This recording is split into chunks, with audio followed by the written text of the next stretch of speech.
Our next inductee is Mr. Jim McQueen. A 1950 graduate of Picayune Memorial High School, Jim McQueen dreamed of being an artist since early childhood.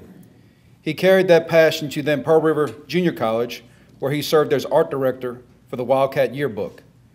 He graduated from Pearl River with honors in 1952 and went on to earn a bachelor's degree from the University of Southern Mississippi and a master's degree from Ole Miss. Then in 1965, International Management Group hired McQueen to illustrate a syndicated column by legendary golfer Jack Nicklaus. That was the start of McQueen's career as an illustrator and a lifelong friendship with Nicklaus. For the next 40 years, McQueen drew illustrations for Golf Digest, Golf Magazine, Tennis Magazine, and Majors of Golf. He illustrated for syndicated newspaper columns by golfers Billy Casper and Dave Hill, and tennis great Stan Smith. He was head golf pro for 4 years at Maiaku Lakes Country Club in Palm Beach, Florida, a course designed by Nicklaus. McQueen was also commissioned to do NCAA National Championship prints for several universities and has a lengthy list of clients who have commissioned his artwork. He recently published a book featuring more than 100 of his prints and original artwork. He was inducted into the Picayune School District Academic Hall of Fame in 2003. McQueen and his late wife, Mary Frances, had 3 sons and 6 grandchildren. He resides in Hattiesburg. Ladies and gentlemen, Mr. Jim McQueen. I'm Will Wiley. I'm going to interview you today. And I just wanted to ask you about your time at Pearl River. Could you just tell me what it was like for you? Wonderful. Wonderful. I came in late, like I said in our talk the other night, 5 weeks late, and they let me come in that late. Had to take the test the following Monday, Tuesday, and Wednesday, flunked all of them. Didn't even have a textbook. But those professors all gave me D's instead of F's, and that kind of set in motion, hey, I'm going to show them that they did the right thing. And I didn't have to study in high school. I didn't have very many good teachers. The only 2 I had was in the freshman year and sophomore. So I could make B's without even studying, but you can't do that at junior college or any college. So I started studying, started making A's, and absolutely loved the idea that I was doing something that my parents wanted me to do, because after all, they're paying my way through college. And I was very fortunate. They paid my way all through college and also in for my master's degree at Ole Miss.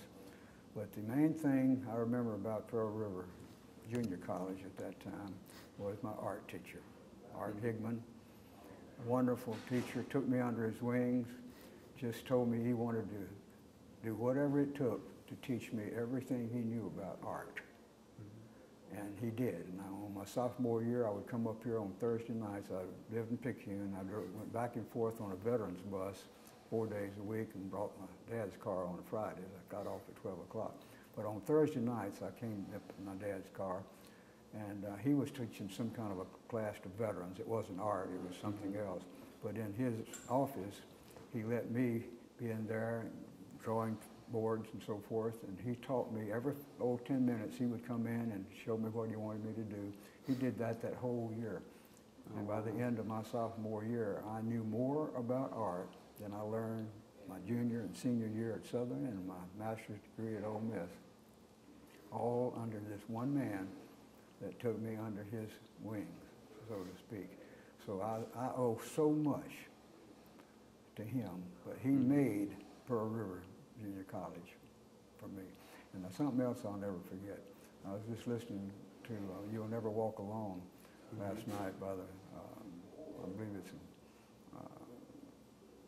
Mormon Tabernacle Choir, doing a great job. When I was graduating as a sophomore, several of my friends sang in the Glee Club. And at that time, I was not a big fan of Glee clubs. Neither was I at Picayune High School, but so many of my friends were in the Glee Club, and so they sang. The last thing we did was You'll Never Walk Alone, and I cried like a baby. But you know, it's because I am a very sensitive person, and that meant a lot to me, and I still how those friends that were in the Glee Club that went on to Southern Miss with me and played a lot of tennis with them and golf. And that was something else that I'll never forget, was that graduation night. And another thing that I told Ernie, it's an interesting thing. Even though I had all those D's, which I never couldn't pull up for A's that first semester. You're not going to pull up D's in one semester because you only have 2 more grade areas. But I pulled them all up to B's. But after that, I started making A's and everything. They didn't have a valedictorian, a salutatorian. I don't know why they didn't. But at the end, before they sang You'll Never Walk Alone, they said there are 2 students that we want to let people know are graduating with special honors. I tried to figure out the 2, who they were. I had some classes with some real smart students. They called out the first guy, and I knew him. I had 1 class under him, economics, and then the second name was mine, and I almost fainted. I mean, how could I have graduated with special honors after making all those D's? So apparently they didn't do it strictly on grade point. I don't know what they did it on, but that helped my tears when all of a sudden now they're doing the song that I told you about, You'll Never Walk Alone. And You'll Never Walk Alone has been very important to me because I walk alone with Christ. I've been a Christian since I was 5 years old. And he has made all the difference in my life, not just high school and Pearl River College and all the colleges, but all of my entire life. But back to junior college, Prof. Williams was my history teacher, and since I saw 52 annual not long ago, and he wasn't in it, so he must have quit after the 51 year, 51 year, and he taught me world civilization. His way of teaching turned me on to the point that when I got to Southern Miss, I decided to get a double major in history just because of Prof. Williams. But I was hoping I would see his picture in the annual, but apparently he didn't teach that year. But Prof. Williams, Ms. McQueen, I told somebody about, she taught sophomore lit and she always flunked 2/3 of her classes. And so I was pre-warned, you better study under this lady. And by the sophomore year, I was making good grades and everything, so studying was not a problem. So I knew I had that first test. I mean, I had it. And so when I walked out of that class, I didn't miss a thing. I knew I didn't. When we got our papers 2 days later, I had a 93. I said, there's no way I missed 7 points on this. So when the class was over, I went up, I said, Miss McQueen, I said, what did I miss? I don't see anything here. You just put 93 on there. She said, well, you didn't make complete sentences out of your answers. And I said, ma'am, you didn't tell us to make complete sentences. She said, that's right, but this is an English class. I knew it wasn't getting anywhere past that point, so I said, okay. But, and that taught me a lesson, too. Don't take things for granted. But she was a good teacher. She was very hard, but she was excellent. And Coach Daly's wife, he was the basketball coach at that time. She taught social studies. I took sociology, took United States history, and maybe something else, I can't remember. She was a great, wonderful teacher. And her picture was in that annual, the 52 annual that I saw. But those are the highlights of my time up here. So how would you say the Rivers helped you move on into a career and into your life later? Oh, well, it did simply because of Mr. Higman. I mean, I became a professional artist, an illustrator, and I can't even imagine me having a career without what I learned here at Pearl River Junior College, because like I said, he taught me more art than I learned the next 3 years.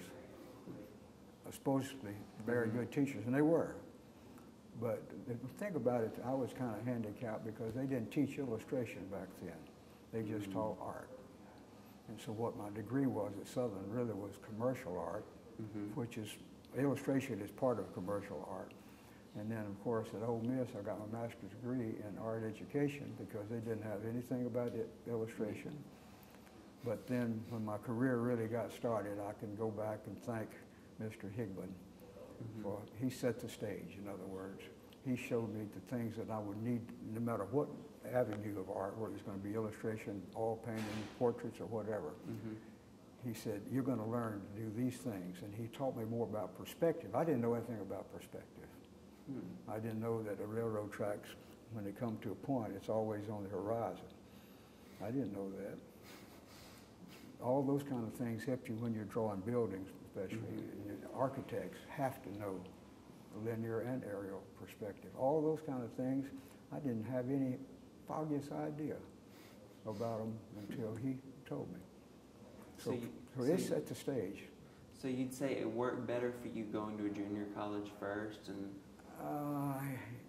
yes, I think so. And my three boys,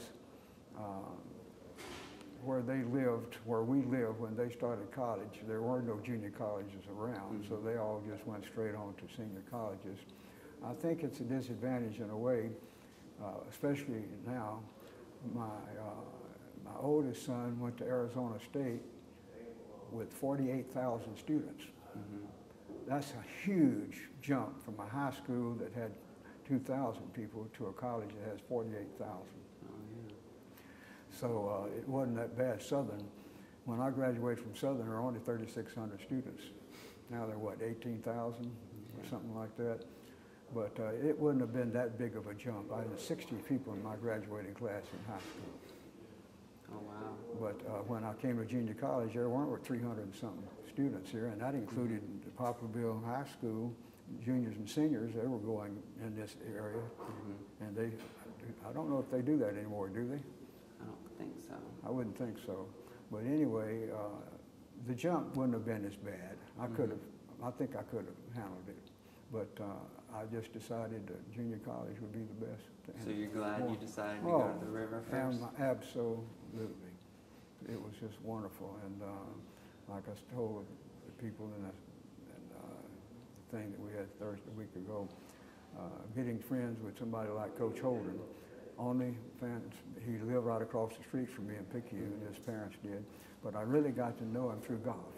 We played a lot of golf at Millbrook, and Millbrook was the only course between Hattiesburg and the Gulf Coast at the time. So he and Garvin Johnson, who was also the president of the school at that time in the early 60s, I got to know Doe because I played golf with him. So what's it like going from when you were here in the art program being so small to what it is today? Well, the difference is, like I can see right here, we didn't have all this here. The art department, building a fine arts department, it's coming. It's come a long way. Southern Miss, like I was just talking to somebody, when I was at Southern, we had 16 art majors. Now they have 352 art majors. That's how much they've gone in, what, 50, 60 years, let's say. All right, Mr. McQueen. Well, it's been a pleasure to interview you today. Well, thank you for coming and being with me, and thank you for sitting with me at the gala event. I enjoyed your country, and I think that you're from my hometown, Picayune. Thank you for having me. It was my pleasure. This is a very humbling experience, to say the least. What a tremendous honor to be one of the first inductees into the Lifetime Achievement Hall of Fame of Pearl River Community College. Can you hear me back? Okay. Pearl River Community College, I keep calling it junior college, because remember that I was here 55, 60 years ago. That's what it was called. Thank you, President Lewis, Board of Trustees, administration, staff, and faculty. And thank you to my family and friends who are here tonight. I am very proud to be an alumnus of Pearl River Junior College. Those 2 years more than adequately prepared me for Southern Miss and Ole Miss. In fact, such faculty members as Prof. Williams, Miss McQueen, Mrs. Daly, and Prof. Higbin laid a foundational study routine that carried me through my BS and MA degrees. Art Higbin was my art teacher. He only taught 2 classes, I took them immediately. Then he decided, you know, I want to teach you everything I know about art above the classroom. And he did. In fact, I drove up from Picayune to Poplarville many Thursday nights my sophomore year for no credit, at no cost, but I learned more art from Mr. Higman than I did the rest of my college career. And that's 2 years at Southern and 1 year at Ole Miss. Thank you, Mr. Higman. And thank you, President McClendon, for bending the rules and letting me begin my freshman year just a tad late, like the 5th week, the end of the 5th week, late Friday afternoon. And you know, he was a wonderful person to let me do that, but he said this, now you have to take the 6 weeks test Monday and Tuesday. And I don't have any textbook. It was like 5:30 in the afternoon in his office and his staff was all gone. I took them, I flunked them. I didn't have the foggies of what they were talking about. However, wonderful thing happened. When I got my report card, all of the professors gave me a D instead of an F. I was so surprised, shocked actually, and so grateful for their actually confidence in me that I decided to do something that I didn't do but in 2 classes in 4 years of high school, study. I discovered, too, that it was fun making A's. I was kind of not used to that. In fact, it was real fun. Plus, when you're 18 and your parents are funding your college education and you're studying for your livelihood, it's time to grow up and get down to business, and I did. Pearl River College, I thank you for your support, and I thank my mom and my dad. My very best friend at Pearl River in southern Mississippi was Donald Tynes. Donald drove from Cummins, Georgia, to be here tonight. Thank you, Donald. And the way he did that, he kept after me all of my junior year and almost all of my senior year to take up golf. And we played a lot of tennis together. I said, I just can't see that game. You hit this little white ball, and if you can find it, hit it again, and so forth and so on. Anyway, I got married during the Christmas holidays of my senior year, and in March, my bride said, why don't you go out with Donald and play 9 holes? Because you won't see him again, no telling what, after 2 months you'll be graduating. He took me out there, and it totally changed my life. It was unbelievable. I just thought, you know, the game, when I got home, I told Mary Frances, I said, I have discovered the game that lends itself to illustration. Now, I didn't know whether I was going to be an illustrator or what I was going to be, but I knew that golf was going to do that. I've got my pages mixed up here, just a second. Yeah, here we go. All right, I'll get it right here in a minute. Sorry about that. I fell in love with the game, number one. It was wonderful. And I started playing almost every day.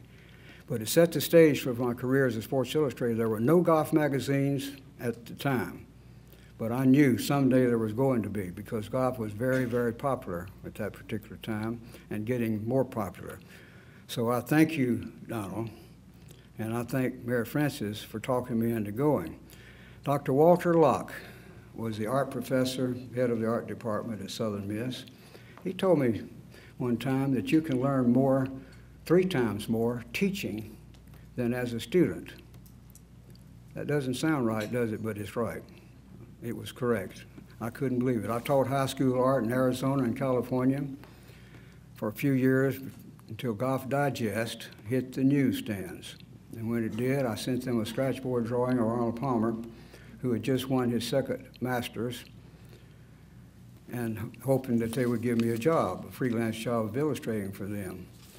I got a phone call from the editor, and he asked me one question, surprisingly. "What's your golf handicap?"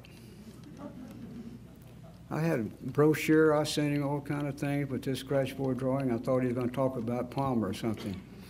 Well, upon telling him I was a scratch player at the time, he said, "You're hired." Thanks again, Donald and Mayor Francis. Now, some of you probably are not familiar with what a scratchboard drawing is. So if I've got a couple of minutes here, I want to explain this to them.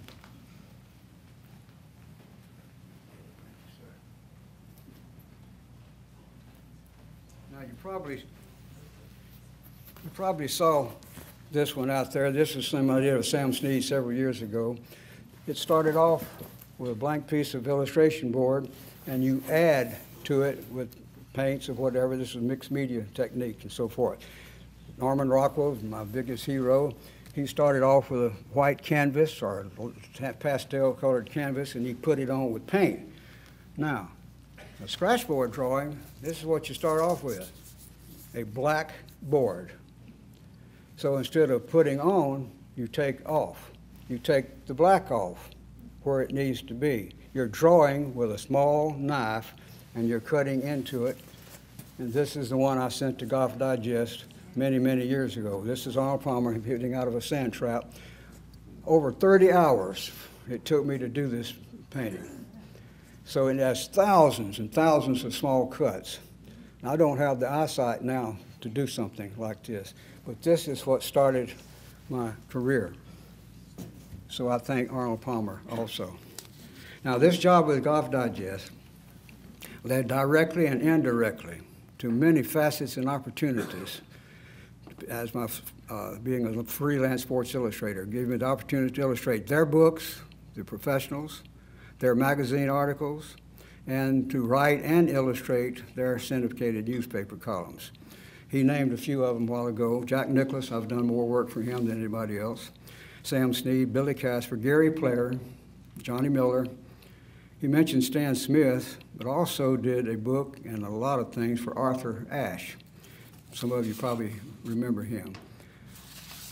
And last but not least, I want to thank my Lord. His gracious, wonderful blessings. Without that, I wouldn't be anything right now. In fact, every talent I've ever had, whatever I have, it came from him. But I do want to close with this story, if you'll allow me. The parents of Pearl River's legendary football coach, Dobie Holden, lived across the street from my parents in Picayune. Coach Holden and PRC's president, Garvin Johnston, played golf at Picayune's course. Millbrook Golf and Country Club was the only golf course between Hattiesburg and New Orleans at that time.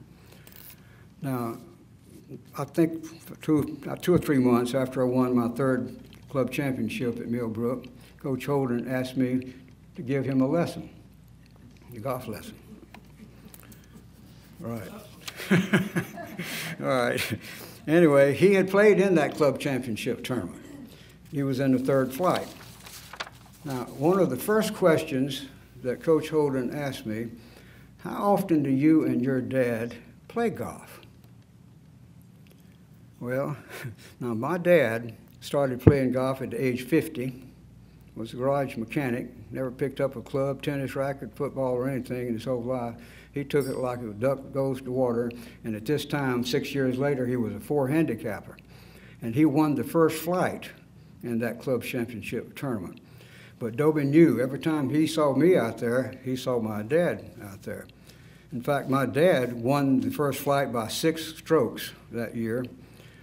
So I told him that we played 9 holes late in the afternoons, most every day that we possibly could, 18 holes Saturday afternoons when we could, 18 holes Sunday afternoons when we could. His reply, now I understand why you two play so well, and I can see how much you love this crazy game. But then he confessed, all I want to do is beat Garvin.